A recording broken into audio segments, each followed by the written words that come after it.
אהלן חברים, אני ג'ם בוי מג'ם בנד, והיום אנחנו נדבר על פירוש המילה לנגן. באנגלית לנגן זה play, play the music, כאילו שחק על המוזיקה.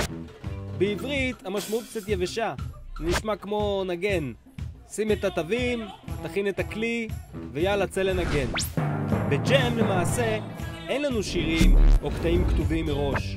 אנחנו מנגנים בסבבה את מה שבא לנו לנגן באותו רגע.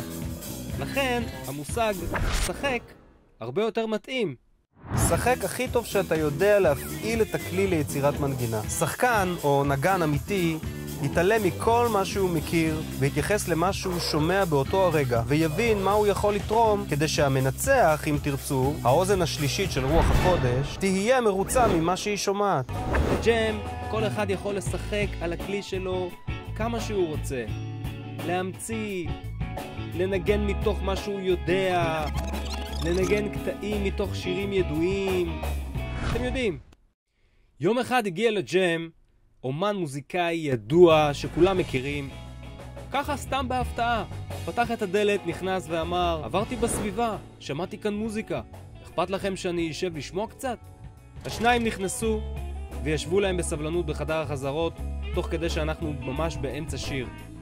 החבר'ה פנו בשאלה, שאלו אותו, מי אלה החברים האלה? בעל המקום אמר להם, אלה חבורה של ג'מיסטים, יש להם מפגש שבועי שבו הם מנגנים את הסבבה שלהם, הם לא מחויבים לאף אחד, אין להם שירים, הם כל פעם מנגנים משהו חדש לגמרי.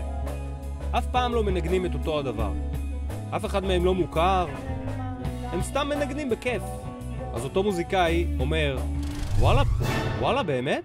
סתם מנגנים בכיף? תשמע איזה יופי הם מנגנים. חבל שהם סתם מתבזבזים ולא עושים איזה מוזיקה. לפעמים נדמה שאנשים שבאים לנגן בג'ם הם כמו חיה משוחררת מהכלוב ומיד טורפת כל דבר שזז, בלי לראות אם זה טעים או בלי לשאול אם היא רעבה בכלל. הבנתם אותי? כל ג'מיסט יודע שלחיות שאכלו בבית יש פסון רגוע בג'ם.